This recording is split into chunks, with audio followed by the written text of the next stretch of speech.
Hello there, ladies and gentlemen. You're watching Zay News Live, and welcome to this English news edition. Coming up next, the ministerial delegation from the National Education Ministry is set to negotiate with protesting contractual teachers. Plus,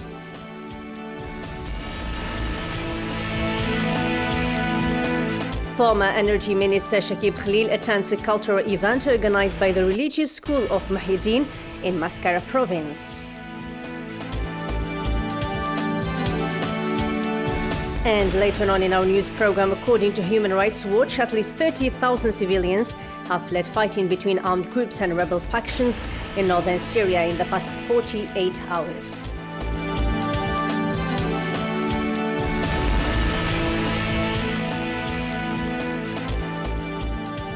Hello there again, and thanks for joining us. First, in our top stories, the ministerial delegation from the National Education Ministry set to negotiate with protesting contractual teachers couldn't convince them to regain their posts as a condition for another round of negotiations with the minister amid reinforced security measures. Hints Minars for more details. Surrounded by reinforced security imposed by police forces, contractual teachers' negotiations with a delegation from the Ministry of Education weren't fruitful, except for the ministry asking protesters to return to their working positions as a condition for Sunday's meeting with Minister Ben Ghabrit. Today, a delegation from the Education Ministry came, but they brought nothing new apart from asking us to regain our posts. But we ignore what we'll have in return. These negotiations held amid the intensified security measures seem like a final opportunity for protesters to respond to Minister of Interior's demands before the use of force to break up the protests, at a time when higher authorities did not show any acceptance of unions' mediation. The National Committee for Contractual Teachers has issued a statement. They are seeking education unions' mediation. However, authorities concerned haven't yet responded. In response to Interior Minister's statements, contractual teachers denied any politicization of their demands, which they considered a social privilege. Contractual teachers have a peaceful cause. They are not causing any violence. Their cause wouldn't be forgotten, and we're still holding on to our demands. It looks like security forces have blocked all paths leading to the sitting place since the night that followed Interior Minister's call for teachers to end the protests, preventing anyone from getting in or getting out. A new convention of partnership between the largest influential business body in Algeria, FCE, and the University of Bijaya was signed so as to enhance their ability to employ students and to promote for innovation. The two sides will have to put their expertise, know-how at each other's disposal. Karim Faz-Zakri.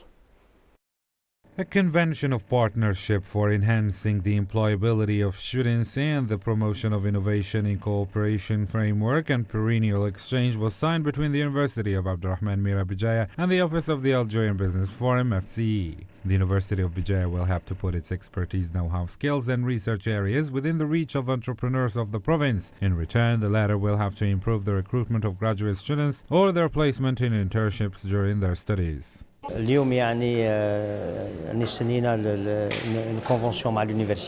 we have signed a convention with the university. The first task is all that training and employability of graduate students must be assured by us. This is to build a bridge between the university and the companies.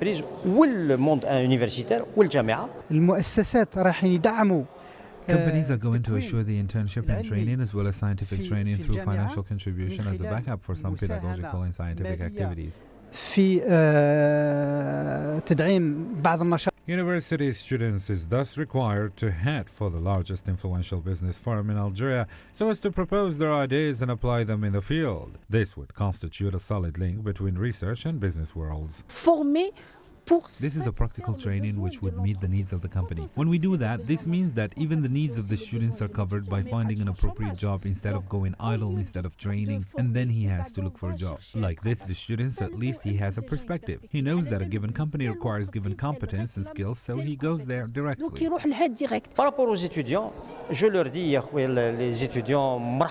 I tell the students welcome and that those who want to create their own business, the doors are open here at the forum. We hope that we are going to be able to accompany them at every step in their internships and so on and so forth. I invite all the students who are interested to follow our debates and forum activities which we organize. Tout ce qui est stage, leur stage, dans tout leur cursus, stage de formation, etc. Puis je les invite, bien entendu. All in all, there are so many arguments in favor of greater involvement of the university in the local and national socio-economic development and partnership relations to implement stronger and more mutually profitable accords, accompanied by debates among academics and business leaders on the right actions to be taken, particularly in terms of improving the quality of human resources of various economic entities in the country.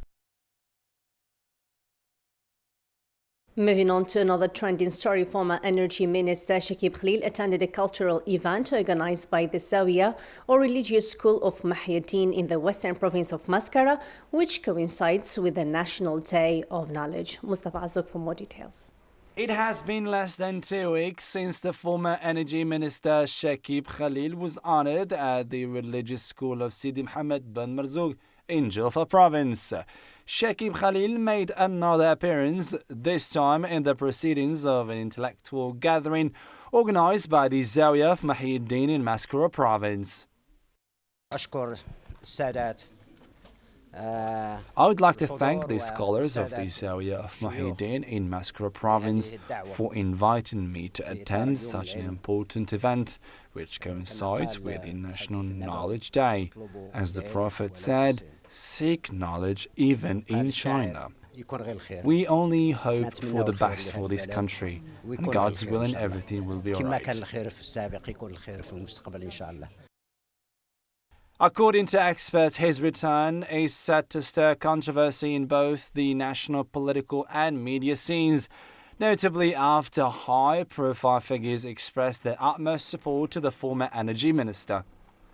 In response to the growing criticism, the Minister of Religious Affairs and Endowment, Mr. Mohammed Isa, stated that the religious monasteries are totally free to receive anyone.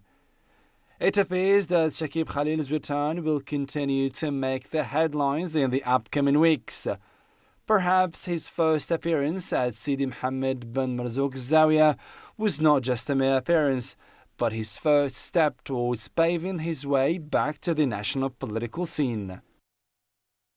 With only 1 day separating the city of suspended bridges, Constantine, from wrapping up its edition of Capital of Arab Culture, the controversy witnessed upon its start is back to the forefront. The event for Constantine residents didn't serve the city nor its culture, while organizers say it has achieved its goals. Hinsminaras. Constantine, capital of Arab culture, is saying its farewell, but just like the beginning, it looks like the wrap-up would be as much controversial. The most significant event in the Arab world this year was for Constantinians clearly deceiving.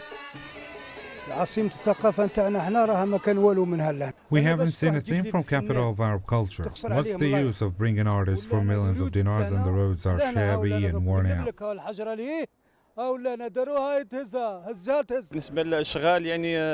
Concerning the works done by authorities concerned, in my opinion, they were scheduled really late. Even now, after the closure of the edition, we still think that this whole Capital of Arab Culture was a joke.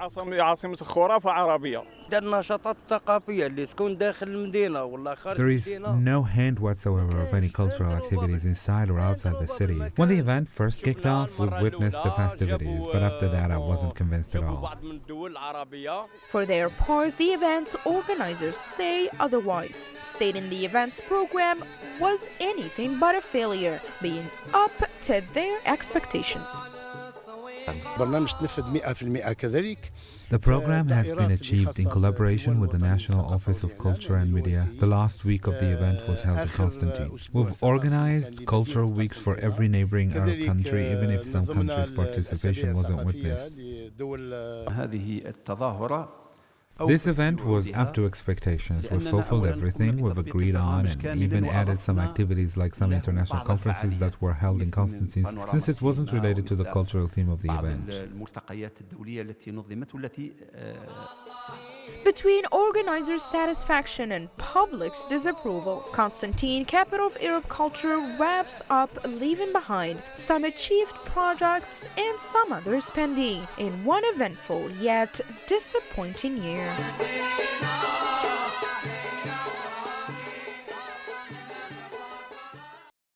And now it's time for me to be joined live by Lamia Ashush, who has prepared for us the most important national and international highlights of this week. What do you have for us, Lamia?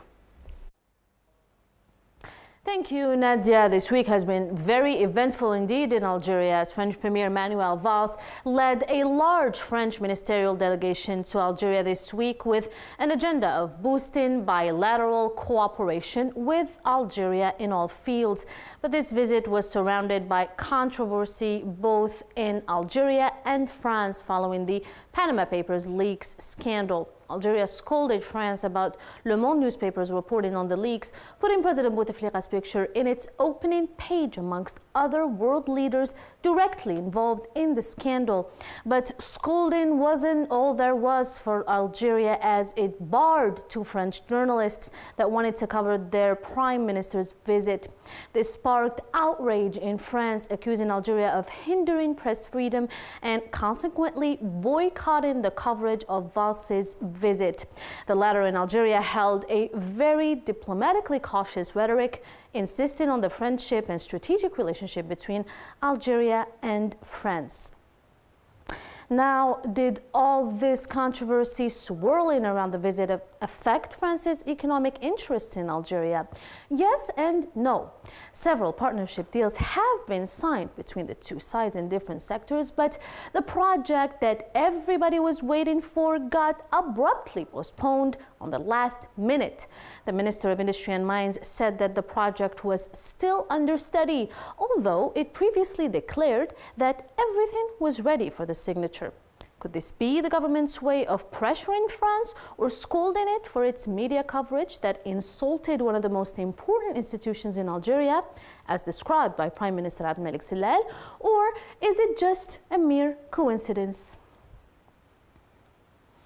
Right, to other news, the government is conducting a publicity campaign to promote the government bonds policy set to be launched this upcoming Sunday through calling all categories and companies to contribute in the process that would liven up the country's financial resources. The Minister of Finance, Abdelrahman bin Khalfa, stressed that this procedure is a permanent one to prompt the country's economic development movement.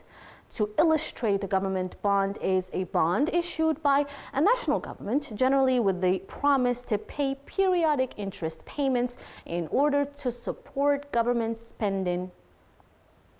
And moving on to other national news this week, and precisely in the national education sector, where thousands of contractual teachers are holding on to their strike, demanding integration as the sole condition upon which they would end their sit-in. The Minister of National Education, for her part, Nouria bin Ghabrit, is categorically refusing their demands, insisting that they have to go through the teachers' hiring contest in order to be admitted and integrated into the sector. This dilemma is getting more and more complicated as most of the sector's unions are backing the striking contractual teachers, adding to the minister's challenges in a sector that has been lacking stability for years now. To another topic, a new round of intra-Syrian talks started in Geneva on Wednesday. According to Stefan de Mistura, the current round of Syria peace talks focuses on discussions on the topics of political transition, governance, and constitution. Syria previously held parliamentary elections on Wednesday, the same day the talks began in Geneva. And a Syrian government delegation arrived in Geneva today, Friday, to join the UN-mediated peace talks. The arrival of the Damascus team, led by Syria's UN ambassador Bashar al-Jafari, comes amid escalating fighting between government forces and insurgents in northern Aleppo province. And finally, Panamanian authorities seized scores of digital files after a 27-hour raid on the offices of Mossack Fonseca, the law firm at the center of the Panama Papers leaks scandal, but made no arrests. The government said it was seeking evidence of any illegal activities in the firm. The leak of the papers has generated public outrage over how the rich and powerful can hide money to avoid taxes. The prosecutor in Panama in charge of the raid said that officials now had access to 100 virtual servers as some physical servers that hold the company's records and were working on analyzing them. Well, that was it for me, Lamia Shouj, and this week's recap. Thank you so much for watching, and back to you, Nadia. Thank you, Lamia. And moving on now to world developments. According to Human Rights Watch, at least 30,000 civilians have fled fighting between armed groups and rebel fractions in northern Syria in the past 48 hours. The US-based watchdog group made the announcement today, Friday, while calling on Turkey to open its border to the civilians. It also accused Turkish border guards of shooting at some of those displaced in Aleppo province as they approach the frontier. Turkey has denied the accusation.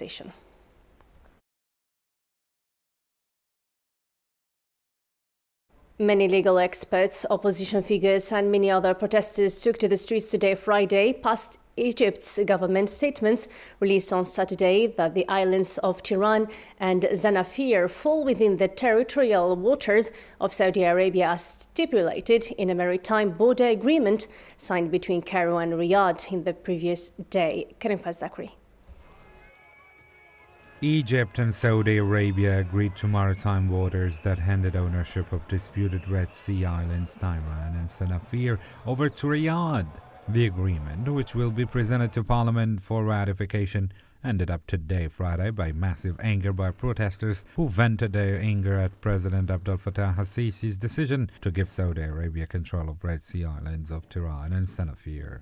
Egypt is reportedly receiving $20 billion in aid from Saudi Arabia in return for the move. Consequently, thousands of Egyptians have taken to social media websites over the past few days and accused President Abdel Fattah al-Sisi of surrendering Egyptian territory in return for fistful of Saudi money. Sisi has asked his critics to end discussions about the issue, saying that Egypt did not relinquish even a grain of sand. All the data and documents say nothing except that this particular right is theirs, Saudis. However, legal experts and opposition figures in Egypt questions the legitimacy of the agreement, saying that giving away authority over Egyptian is unconstitutional. The move was also condemned by the country's largest but banned opposition movement, the Muslim Brotherhood. Egypt's police have encircled major routes into Cairo as the government attempts to prevent a planned protest over the decision to hand 2 Red Sea islands to Saudi Arabia. The Interior Ministry increased security around the capital on Friday to prevent what is called infiltration of the terrorist group,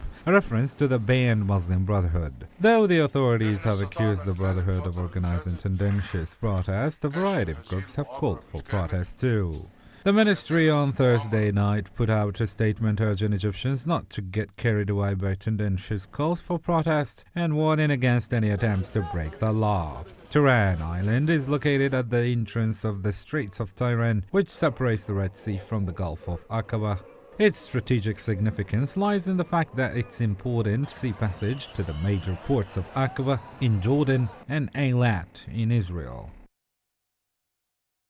Hillary Clinton and Bernie Sanders scored off Thursday night in the most heated and dramatic Democratic presidential debate of the 2016 cycle. The rivals battled it out at a 2-hour primetime event on CNN that exposed fundamental differences in their candidacies and campaign styles. Coming just 5 days ahead of the crucial New York contest, Tuesday, the debate featured combative exchanges on issues including gun control, Israel and Wall Street reform. These policy disagreements were fueled by a broader clash. Sanders cast doubt on Clinton's judgment and credibility, while Clinton insisted that the Vermont senator lacked experience and pragmatism. Do you believe that Secretary Clinton has the judgment to be president? Well, I've known Secretary Clinton how long? 25 years. We worked together in the Senate. And I said that in response to the kind of attacks we were getting from the Clinton campaign. Washington Post headline says, Clinton campaign says Sanders is unqualified, and that's what the surrogates were saying. Does Secretary Clinton have the experience and the intelligence to be a president? Of course she does. But I do question her judgment. I question a judgment which voted for the war in Iraq, the worst foreign policy blunder in the history of this country, voted for virtually every disastrous trade agreement, which cost us millions of decent-paying jobs, and I question her judgment about running super PACs, which are collecting tens of millions of dollars from special interests, including $15 million from Wall Street. I've been called a lot of things in my life. That was a first. He did say that he had to question my judgment. Well, the people of New York voted for me twice to be their senator from New York. President Obama trusted my judgment enough to ask me to be Secretary of State for the United States. Senator Sanders' long interview with the New York Daily News, talk about judgment and talk about the kinds of problems he had answering questions about even his core issue. When asked about a number of foreign policy issues, he could not answer about Afghanistan, about Israel, about counterterrorism, except to say if he'd had some paper in front of him, maybe he could. I think you need to have the judgment on day one to be both president and commander-in-chief. Spain's acting industry minister José Manuel Soria said today, Friday, he was resigning with immediate effect after alleged links to offshore dealings which emerged after he was named in the Panama Papers. Soria has denied all wrongdoing, but said he was stepping down to limit any damage to the caretaker government, the People's Party, following revelations of alleged links to an offshore company in the British islands of Jersey. The resignation comes at a time when Spain is facing the likelihood of a second general election in June after questionable December vote. The Belgian transport minister has resigned over accusations she ignored lapses in security at Brussels airport before the attacks of the 22nd of March. A confidential document shows security lapses at Belgium's airports were identified by the EU inspectors in 2015. Minister Jacqueline Gatland had denied having seen the report, which was leaked by opposition parties. Attacks on Zaventem airport and Brussels metro station by the so-called Islamic State left 32 people dead.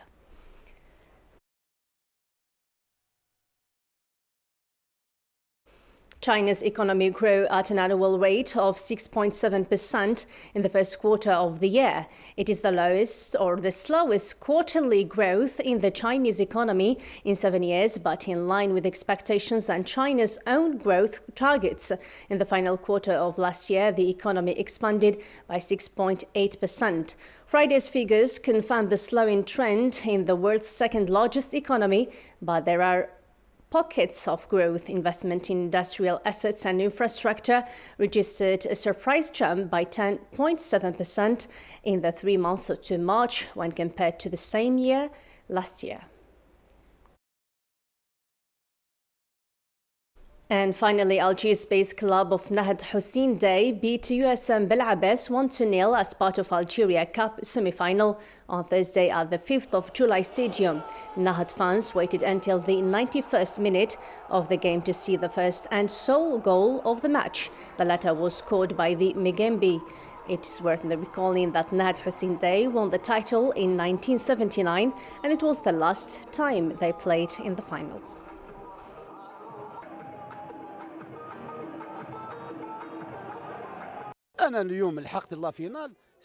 Thankfully, we have reached the final. Now we have to eye the title and prepare for our upcoming matches without forgetting that we have a final to play on the 1st of May. Thank God, after all, the qualification was not that easy. Don't forget that we had to play against a well-organized team. We did not feel like we're playing against a team from the 2nd division. We believed in ourselves until the end. With national sports news, our English news edition has drawn to a close. Thanks for watching, and for more news, visit our website and other social media networks. Bye-bye.